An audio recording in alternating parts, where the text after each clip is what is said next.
How did I get myself roped into this? I'm working my passage on a Norwegian fishing trawler in one of the harshest and wildest seas on the planet.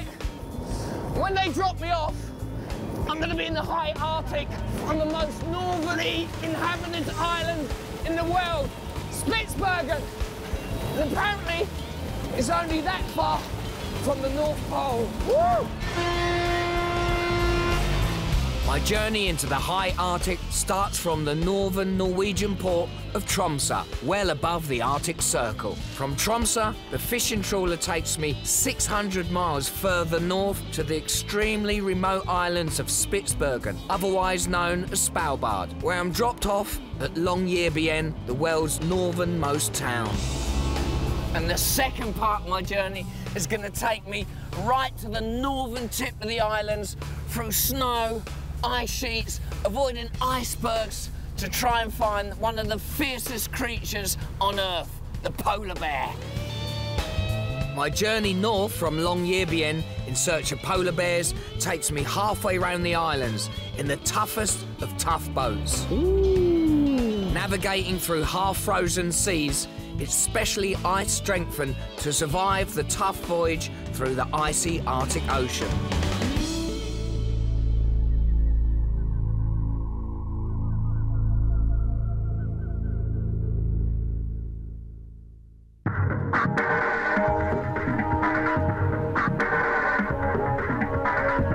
The Norwegian fishing port of Tromso, where my journey north towards the remote islands of Spitsbergen starts, is already more than 200 miles north of the Arctic Circle, in the land of the midnight sun. Well, there used to be a passenger ferry from Tromso to Spitsbergen, which is 600 miles north that way. But now, the only way I can get there by sea is on that thing there, a fishing vessel. Madly, they've agreed to take me, but sadly, I've got to work my passage. Don't like the sound of that. They must be mad, or I'm mad.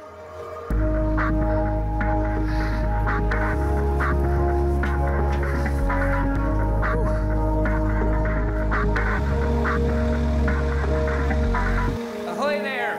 Anyone there? Oh, hello, look at this. Ooh. Hello. Is it Roger? This is Roger, yeah. God, what is this? Is this the penthouse suite? You didn't... Is this all mine? It's not all yours. You shouldn't have done, really. It smells of fish a bit, doesn't it? Yeah, it does. But it's a fishing boat, you know. So welcome on board. Thank you. So do you get seasick on board? To be honest, I don't know.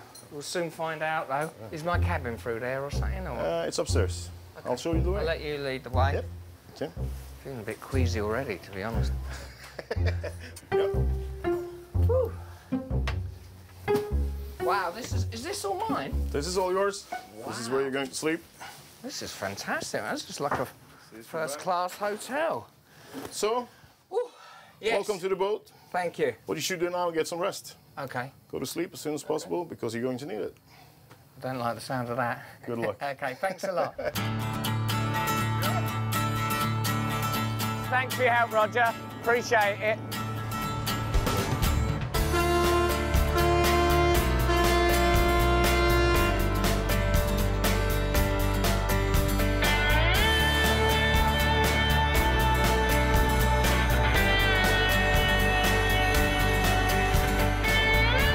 Good advice, I'm sure, to get some rest before we start the hard work of fishing, but the view as we leave port is so beautiful it's hard to sleep through it, even though, bizarrely, it's the middle of the night. This is midnight. We're leaving at midnight. And look at this. It's all calm. It's all beautiful. The sun's out. The mountains look fantastic. It's like a Mediterranean cruise. But I know very soon we're going to be out there in the heart of darkness, and it's all going to change. So I'm going to just enjoy this moment.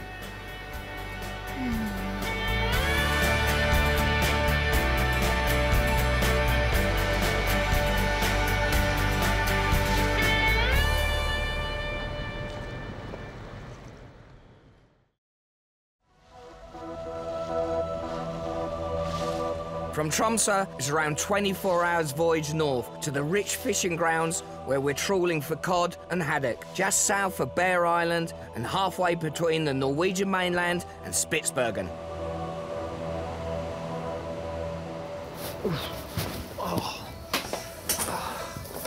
Yeah, I've got to get all my fishing gear on. Can't go out there and freeze. And also it's going to be a mucky job, so here we are. This is me onesie, all in one. I asked for one in blue, but they just didn't have it in stock. This is last year's colours. Ow, God. Even Houdini has trouble getting into this one. Look at that.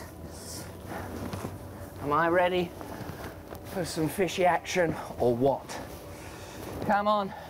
I don't want to see no tiddlers.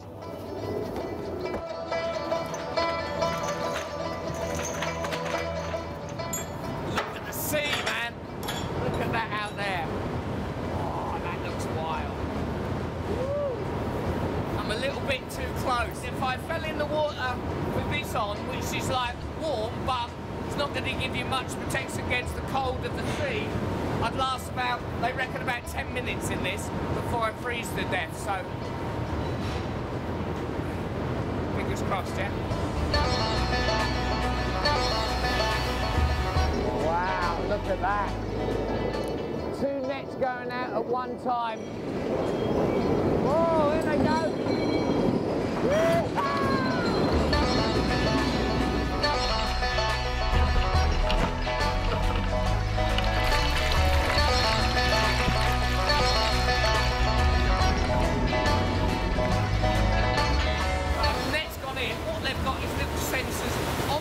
So he can check up there whether it's like full or not.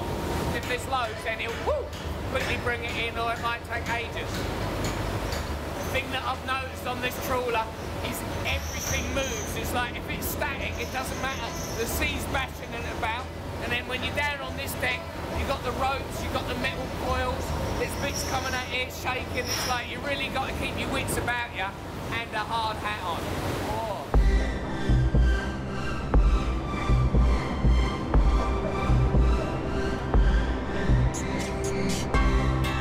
Finally, after the trawl nets have been out for a couple of hours or so, the captain decides that they're ready to bring in.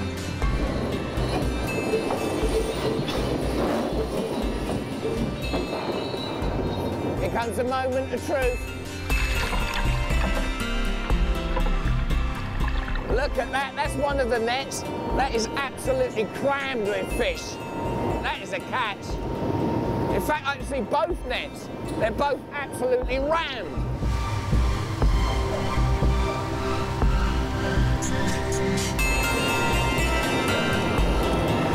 Whoa! Jeez, man, look at that! I've never seen so many fish in my life. How many tons is that, you think? 8 tons? 8 tons of fish, and he's got another one coming in. Look at that. Woo! There you go, that's what your cod looks like. If I had that in England, that would be fish and chips all the way. That is 2 beauties, man. Whoa! Oh! Because of the method by which trawler fishing scoops up so many fish, it is controversial, and I'll be asking more about that later, but now it's time to help out and start working my passage. For my first job, I rake the fish that still remain on deck into the holding pen, from where they are processed in the fish factory down below. Okay, there you go, they've all gone down now, the fish. The only downer is, I've got to get down there and start gutting them. This was the easy job.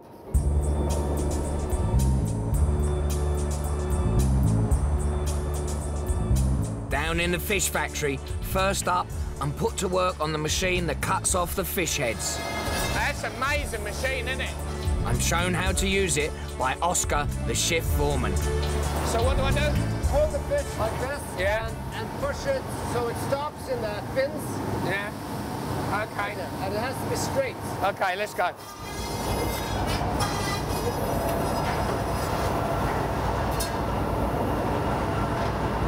I don't like the look of that saw. I'm not liking this at all. Is that not straight? So, these cuts aren't very good. Aren't they? So, I see what you're doing. You're feeding it with the tail first, but it's Okay. better to feed it like...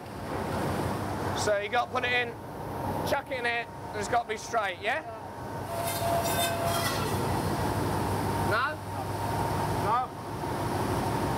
It's not as easy as it looks. But No, you know, it's with- not. It's quite a skill, isn't it? Yeah. And you know, Which I'm not really getting yet. And I actually slowed down the machine for you. If you can't even put a fish in a mechanical machine that's actually going to do all the work, it's not a good start, is it? Well, not really. No. Plus, we don't really have time to teach you this. I hear ya. I'm rubbish. Get off there and do something else. I've been sacked. To give me an easier task that I can't make such a mess of, Oscar gets me doing the next job on the production line, gutting the fish.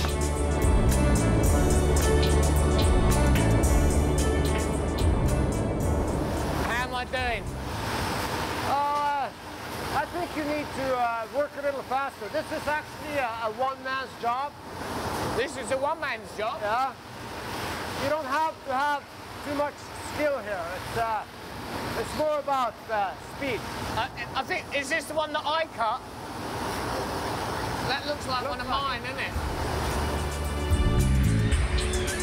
Substandard cutfish, like my one, as well as all the guts and the heads, are pumped overboard, making a feast for thousands of seagulls. They're delighted by all the blood and guts, but I'm certainly not. I'm not sure I'm made out to be a fisherman. Well, maybe not. It's not for everybody, you know. When's tea break?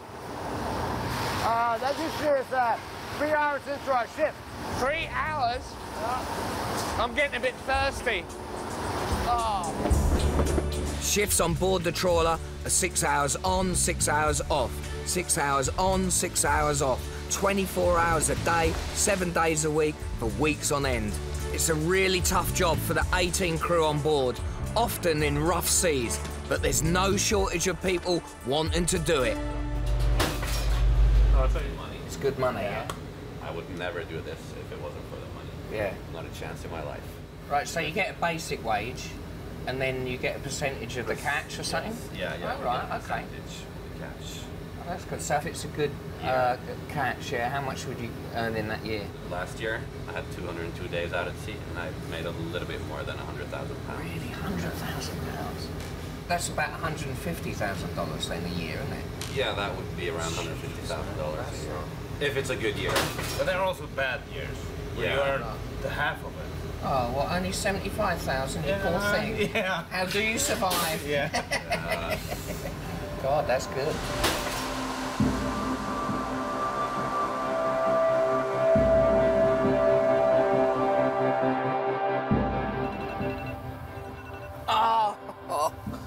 Ay.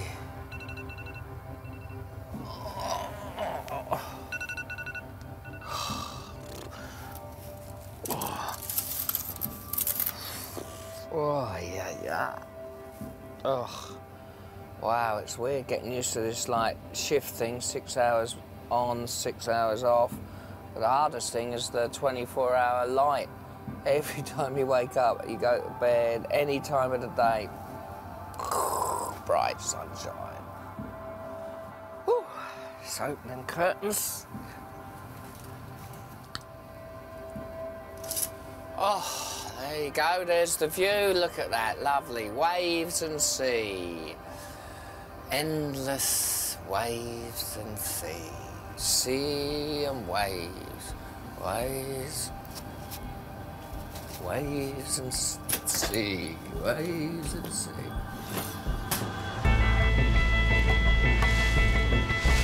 Once again, the captain is bringing in the trawl nets. And since I'm not on shift for another hour or so, I grab the chance to have a chat with the man in charge. Whew. A bit windy out there. Yeah. Okay, look at that. That's a nice catch there you got there. That's a very nice catch. Yeah. I reckon that's about just under 10 ton. Yeah. Yeah? You're getting the hang of it now. Yeah? So that's a massive load of fish. You've got trawlers everywhere. Surely there's no fish left in the sea, is there? Oh, plenty more fish in the sea. In Norway, we're doing sustainable fisheries. Yeah. The regulations are good. You have the quotas. Yeah. Maximum limit we have to fish each year. So the fish stock has never been bigger, historical big. Yeah, but if you've got a net out there, aren't you just trawling every single thing up, like the small fish or other species? No, that's not true. Because of the regulations, we have fairly big mashes on the trawl. They have to be of a certain size. Yeah. So the small fish go out. OK. But what about the main complaint? Because your nets are on the bottom of the ground, dredging up, so that must be messing up the environment underneath the water. What the scientists I'm talking to have told me that they can't see any huge impact on the bottom. OK. But who are these scientists? Are they mates of yours, or are they government things, or are they, like, you know, if they're Greenpeace scientists would say one thing, your scientists would say another? Yeah, I guess the picture is more complex than this. It's a good thing that somebody's complaining. Yeah, no, absolutely. We have to have the debate. Yes. Something good will come out of it. But this area we've been trawling for the last 40 years still works. We still get fish. The stock is historical high. So we're doing sustainable fisheries, and we're doing it not just for us, but for the next generation and the generation after that. It's good to have a debate about the sustainability of trawler fishing and its effect on the environment. But there's no time for me to carry on the conversation now, as I'm due back on shift in the fish factory. Today I'm in the freezer section and taking the job seriously as usual. It's a raining fish, hallelujah, it's a raining fish. Stop it. You're in a serious factory, yeah, no joking about. That's how accidents happen. I love this job, man. This is my favourite so far. Look at that. You see what I'm doing? Chucking them in these blocks. These go into the freezer. 4.5 hours later, bang, they come out like this. Big blocks.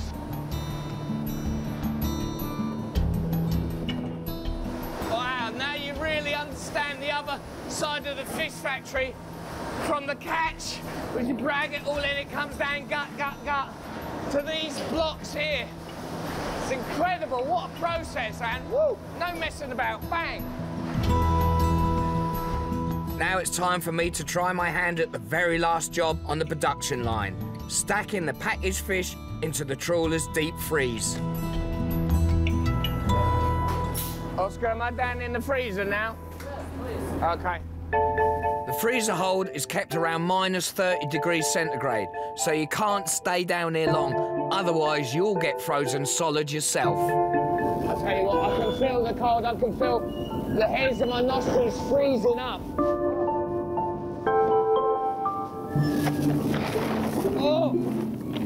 Oh, look at all this. This lot here is just from the couple of days that we've been out. So imagine after like 5 weeks, this whole storage place would be full right to the top. And that's like 450 tons worth of fish. Woo! We hadn't even just started, really.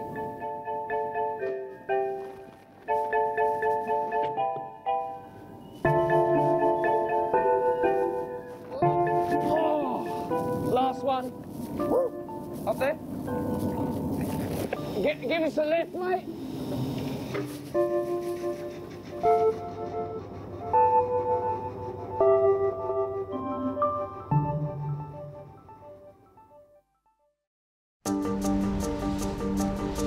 Next morning, as we travel north from the main fishing grounds around Bear Island, it's my last day on the trawler before we finally arrive off the coast of Spitsbergen in a few hours, en route to the remote island's main settlement, Longyearbyen.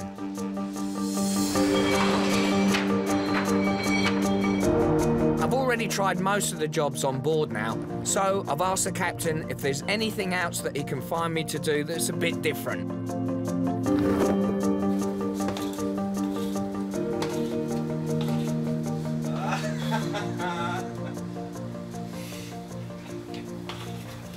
all not just fun and games on this boat, you know, doing all the glamour jobs like fishing and stacking frozen fish. You've got to do the dirty jobs as well. Yeah. Oh. Some jobs dirtier than others, yeah.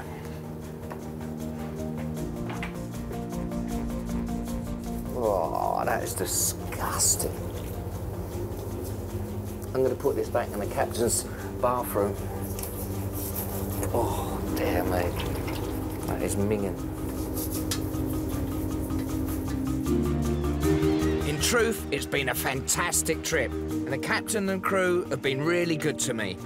Trawler fishing is an extremely tough job, and working out here for weeks on end would be much too hard for a softie like me. But I certainly enjoyed helping out for a few days. Finally, around 600 miles after leaving Tromso on the northern coast of Norway, we get our first glimpse of land for 5 days. Oh, wow, yay! Look at that, at long, long last. I can get a panoramic view of Spitsbergen for the first time. That is beautiful. Woo!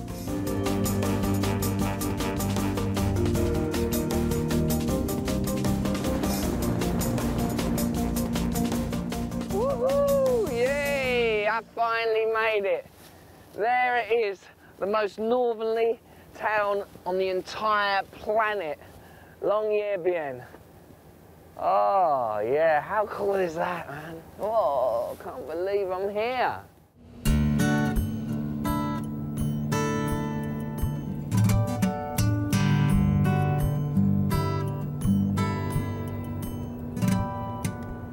Enjoy the rest of your trip, yeah? Thank you. Bye-bye. Thanks for everything. See you later. Woo. Bon voyage.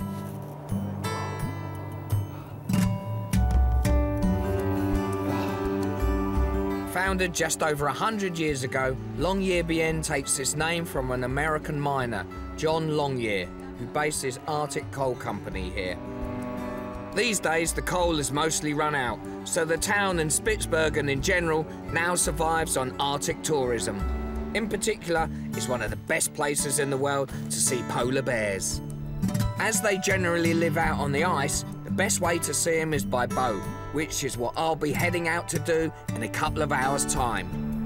In the meantime, I've just got enough time to do some shopping in the world's most northerly supermarket. After 5 days on a working boat with no alcohol on board, I can't wait to buy some booze.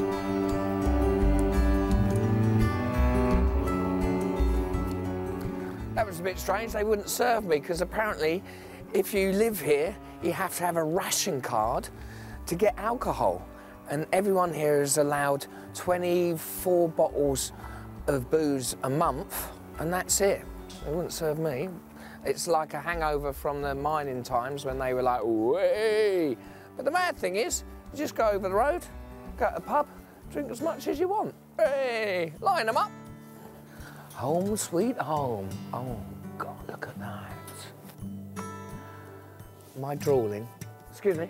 Can I have a... I've got to go for the singleton. Yeah. I'm here on my own and I might as well. You know, I've got friends, but I know it looks bad. Wow, look at that.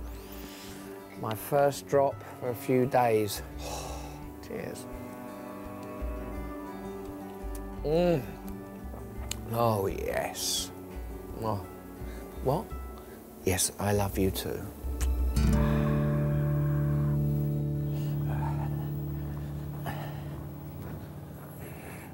This is the second leg of my journey, and this is my new boat. Look at that. What a fantastic machine that is.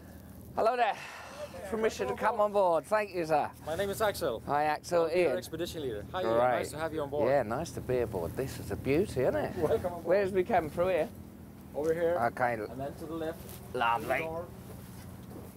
Oh, this is lovely. It's so dinky, and I love all this wood everywhere. Here we are. This is my cabin. Ooh. God, it's even smaller than a trawler. Ah. It's like a little miniature room for a miniature man. And I've even got my own porthole to look out of.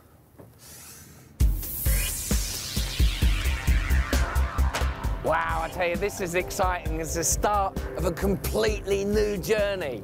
I'm like, wow, leaving port, it couldn't get more opposite. The last boat, like a massive, great, you know, fishing trawler, and now I'm on this. Completely different, but it just feels wonderful. Woohoo!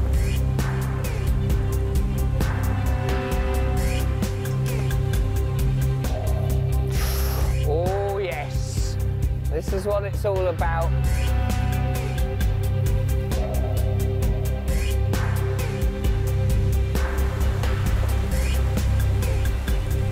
Wow, this is like the perfect start to my journey.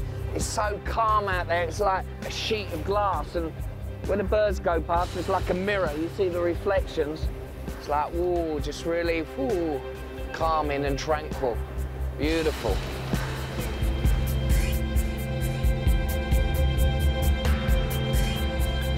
Doesn't take long, however, for things to change. Soon we're out of the calm fjord in rough open water. Wow, that feels weird. Woo-hoo-hoo. Because we're down a deck, we're so close to the waterline, and when the waves go up and down, it's right up to the window. That was like there. Oh, you're like, whoa. Oh, that's splashing on the glass.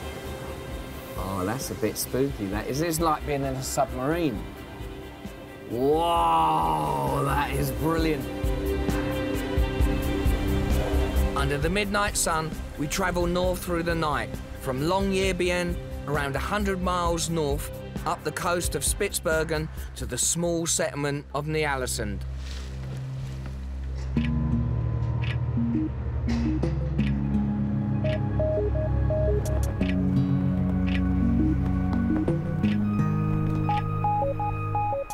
So here we are in the middle of nowhere, halfway to the North Pole, in a tiny little place that nobody knows about, Ny-Ålesund. These days, Ny-Ålesund is home to an international group of scientific research stations. But its main claim to fame came a century ago when it was a favourite jump-off point for expeditions trying to get to the North Pole. This here is the head statue of Roald Amundsen, who's a Norwegian explorer, and obviously, as everyone knows, he was famous for getting to the South Pole first, beating Scott, the British explorer, who sadly died on his attempt. But I didn't know, and I found out here, that actually Amundsen was the first man to make it to the North Pole as well. Amundsen's successful expedition to the North Pole was in 1926. 3 earlier expeditions led by American explorers said that they'd reached the North Pole, but their disputed claims are generally no longer accepted.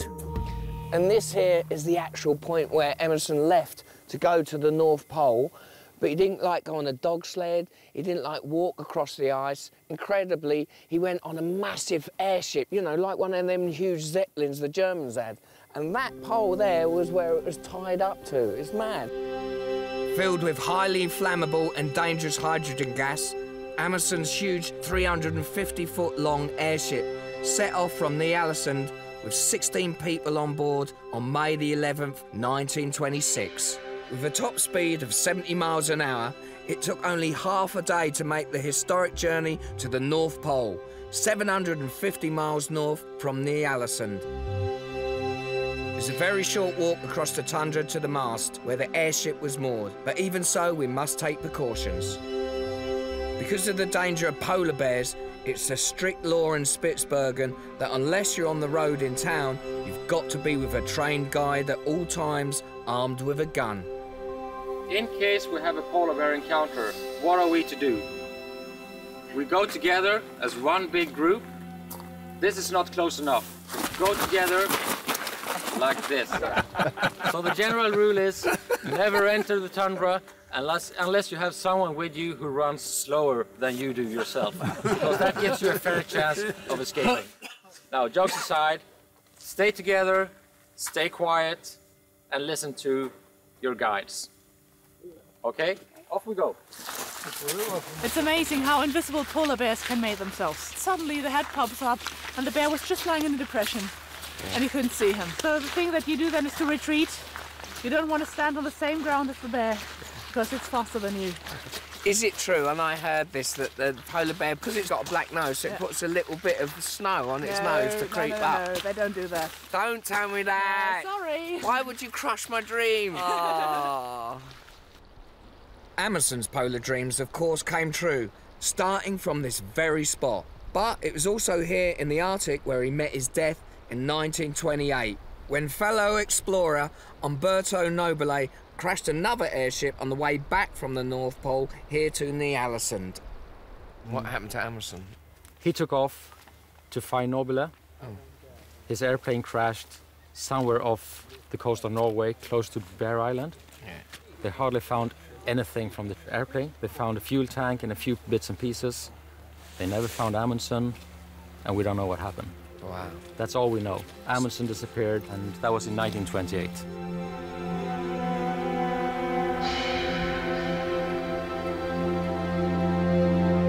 It's time to move on, and as we head out of the field from Ny-Ålesund to continue our journey north, the scenery is spectacular.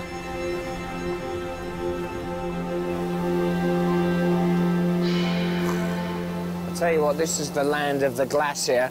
There in front of me, two massive glaciers, one coming from that valley, one coming from there, from the top of the mountain, scraping down that jagged ice, slowly and slowly making its way to the sea. They look stunning.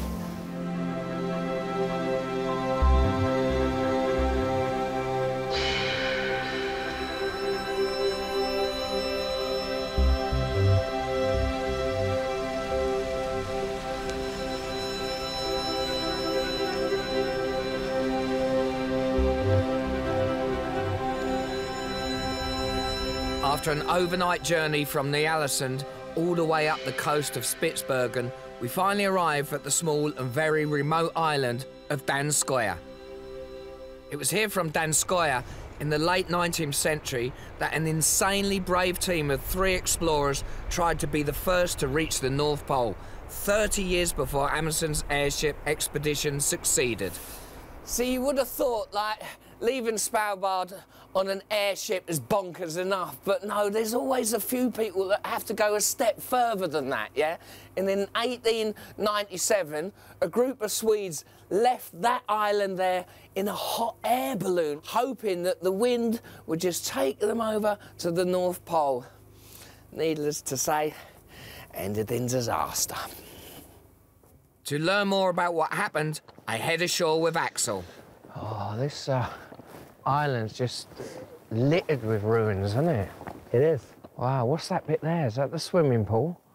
That's a filter for the hydrogen gas apparatus. OK. So they made all the gas here? They made the gas here. They brought iron filings and sulfuric acid, and they mixed it, and that thing starts bubbling, and what bubbles is hydrogen gas. So you collect it, you run it through that filter, and then you lead it all the way up to the balloon, which was up there. That just sounds crazy. Balloon.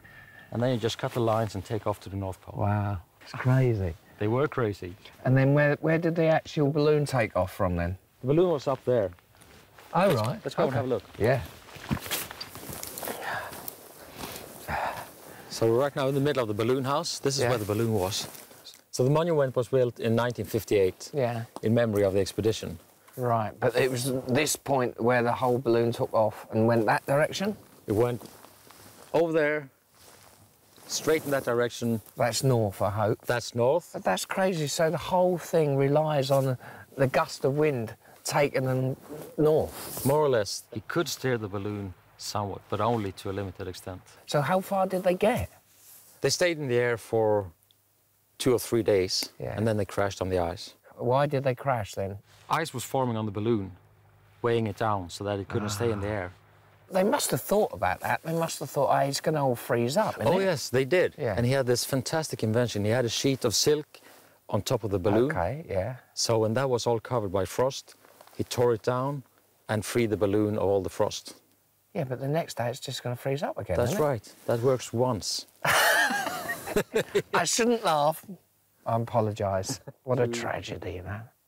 So how long did they survive on the ice after the balloon crashed? They survived for 3 months, roughly. Wow. And they managed to make it onto land on White Island. That's a very desolate, remote island. Yeah. And that's where they were found 33 years later. And they found, the 3 bodies were found, the diaries, and exposed films, which were brought back home to Sweden and developed. So that's how we have the pictures of what happened. That's incredible. It's a crazy story, but it's a phenomenal one. What an extraordinary tale. No wonder the early hot air balloonists have been nicknamed the Balloonatics. Just across the bay, Axel has something else important that he wants to show me. Over the past century since the balloon took off from here on its doomed journey to the North Pole, the landscape has significantly changed. This glacier used to be a lot bigger. It used to cover the whole bay. The whole bay? Oh, yeah. Okay, how long ago was that, though? 100 years ago. Okay. Something like that. Where the color changes from light to dark. That's where the glacier used to be. You can really see it, isn't it? Yeah. Like 2 different colours there. Yeah. So 100 years ago, that would all be ice? Yes, it would. Wow. So that hasn't taken that long, really, to disappear, has it? No. They are retreating, all of them. And it's... Yeah? It's quick. Is it global warming? That is global warming, definitely. Not only are the Arctic's glaciers melting, of course, but so is the Arctic Ocean. In fact, the area of permanently frozen Arctic sea ice is now the smallest in recorded history. Historically, a lot of the now open waters around the north of Spitsbergen should be frozen at this time of year. But today, in order to reach the sea ice where we're most likely to find polar bears, we must travel from Danskoya Island all the way around the east coast of Spitsbergen to a very remote, narrow channel called the Hinlopen Strait, where a cold current has kept the ocean frozen. Oh, this is another glorious day on the boat. Look at that, beautiful sunshine. And overnight, we've been chugging away, and now we've come as far as the pack ice, which is all that there. And the difference about that is that is frozen seawater. Oh, that's got to be cold. But the good thing about it is you get a lot of polar bears on there. So, fingers crossed, we might be able to get a glimpse of one.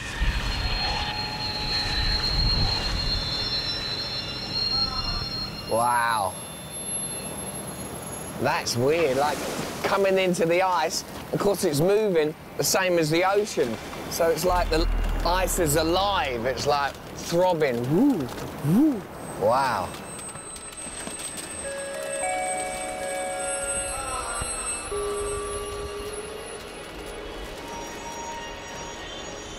Little traveller's tip, yeah? Don't be so keen or quick to volunteer when someone says, do you fancy doing something? Because it might backfire on you. Okay, right, here I go. Oh, The thing is, the whole point of this is to get to the top because you've got a fantastic view all over the pack ice, and that's the best place to spot a polar bear. So if I see it, I'm going to take all the glory.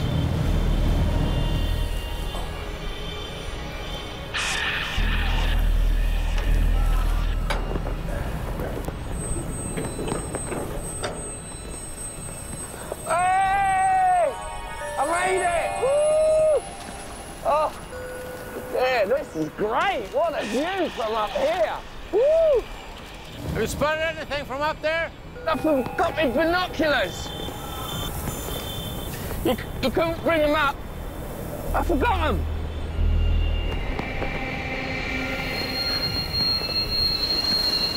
There's nothing out there.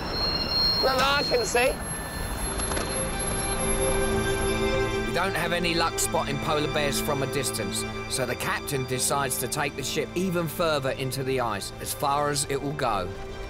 The aim is to get as close as possible to any polar bears that might be out there. We're carving away, cracking away through the ice with the hull of the ship. It's all sort of slowed down, and it's quite a weird feeling because you can hear that with the ice going under the hull. It's amazing.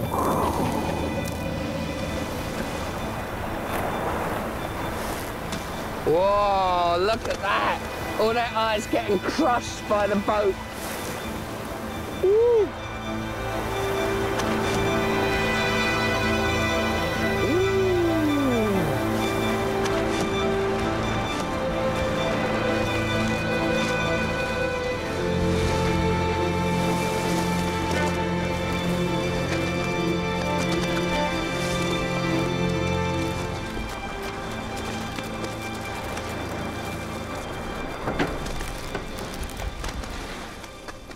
Well, I think that's as far as we go. You can see where the ship tried to crack through the ice. That's the front of the bow there. But we couldn't get through because the ice is too thick, so we're going to just have to stay here and look from this vantage point. Now, all we can do is cross our fingers that a polar bear is out there somewhere and comes out onto the ice so we can see it. After an hour or so watching and waiting, we're in luck. Wow, it's really hard to spot. There's a polar bear right out there in all the snow. There's miles and miles out there on the ice. You can only see it through binoculars.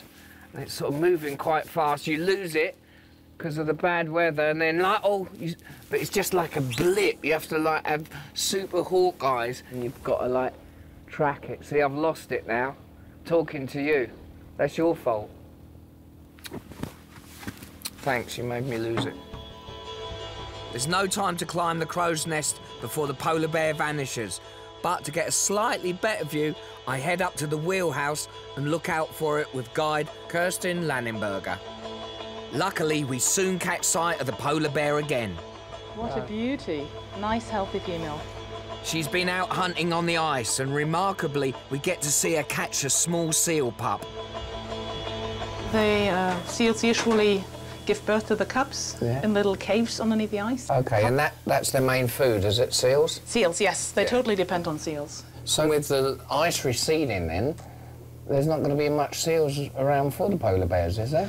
Well, the polar bears totally depend on the frozen ocean. It's their habitat. It's where they get the seals. In the whole Arctic, the sea ice is retreating. And we've never had as little sea ice on Svalbard as now this year. It's really crazy. So this year's even the worst? On Svalbard, definitely. Yeah. It has been the warmest year ever on record. Okay, so this point here, we wouldn't even get this far, would we, in normal In normal years? We wouldn't be here, no. Yeah. Do you think there's a chance for the polar bear, or is it all doom and gloom? There is a chance. They have survived climate changes in the past, but then there were no humans. Climate action is definitely needed. Yeah. It would be great to be able to see polar bears close up rather than in the distance, but hopefully we'll get the chance again soon.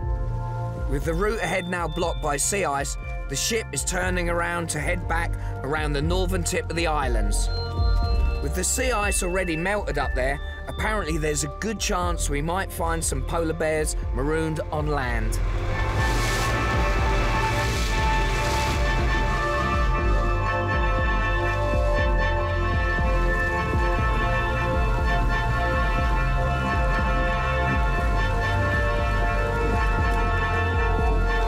After making the long journey all the way back around the northern tip of Spitsbergen's main island, we finally head into Wood Fjord, which Axel and Kirsten think is a good place to look for polar bears. Once we're inside Wood Fjord's sheltered waters, we anchor up. Then we're off in the Zodiac to get further inshore to take a closer look. Almost immediately, we spot a white shape moving along the shore. It isn't a polar bear, but even so, I'm excited. Look at that, you can see it. Just work it out, it's an Arctic fox. Just spotted it on the shore there. Now it's moving. There it goes, look at that speed, wow. I never thought we'd see one of them. There he is, still scampering along the shoreline. Arctic foxes have got white fur, which is perfect camouflage if you're in the snow, but if you're on shore like that, spot it a mile off. Lucky for us. Look at that, the fox climbed all the way up that steep cliff, and it's after the nesting birds. Can have a little munch on some eggs, but they know it's there and they're like, rrr, rrr, rrr. Oh, it's right on the ridge, right on the top. Look at that, sneaky. For a moment, I'm starting to feel sorry that the Arctic fox has disappeared out of sight, but almost immediately, I get lucky again with another big surprise. Wow, look, we've sneaked up on a couple of walrus. Unbelievable. They just keep popping their heads up. See, on land, they're these fat, blubbery things that can hardly move. When they're in the water, they just rule it. They're like majestic. Their faces are beautiful. They look like old men. They're like, oh, what's going on? There's someone in a rubber boot staring at me. Beautiful creatures. Oh, my God. It's been amazing to see all the walruses and the Arctic fox, but I'm still not satisfied. Above all else, I really want to get a close-up sighting of polar bears, and I'm certainly not going to give up hope yet. Heading out of Woodfield as we continue our journey back around the tip of Spitsbergen towards Longyearbyen and then home. We've got time to make one last stop at Rowfield before turning south. It's my last chance to see polar bears, and thank heaven, it looks like it might be my lucky day. Right on the water's edge, there are some fresh polar bear tracks. Oh, yes. Oh, that's the proof there. It started. Look at that. You can just make them out. Like a couple of polar bears have been walking across the snow. That can only mean in this area there's a bit of polar bear action. Oh, come on. Amazingly, we don't have to wait long. Wow, look at that. There's two of them. A male and a female just lumbering along.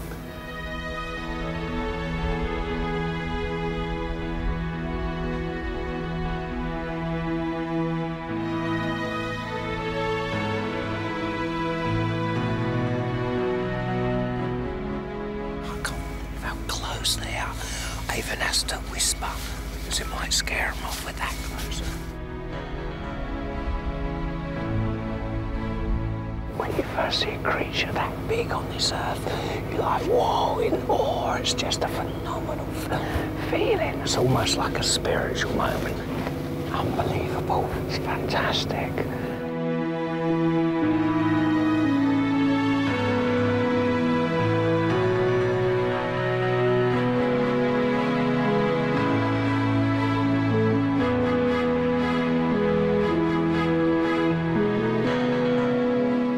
Two polar bears that close, that is fantastic. That doesn't happen often, once in a season. That was just amazing. My phenomenal Arctic adventure is nearly over, but there's just one last thing that I need to do in order to help celebrate the end of my journey in style. Axel takes me out on a last Zodiac trip to get what I need. Oh, yeah. Got it. Look at that. That's a beauty. It's like a glass sculpture, isn't it? A couple of thousand years old. Is it? Yeah. Oh, I like that. Yeah. Whew. What are you back down here? Oh, this is the height of decadence. Look at this. Glacier ice, thousands of years old, in your gin and tonic. Oh, cheers. Oh, I could sell this to a Ponzi bar in London and make a fortune. Gin and tonic, sir, yes. Glacier ice, yes. £300, please. Oh, beautiful.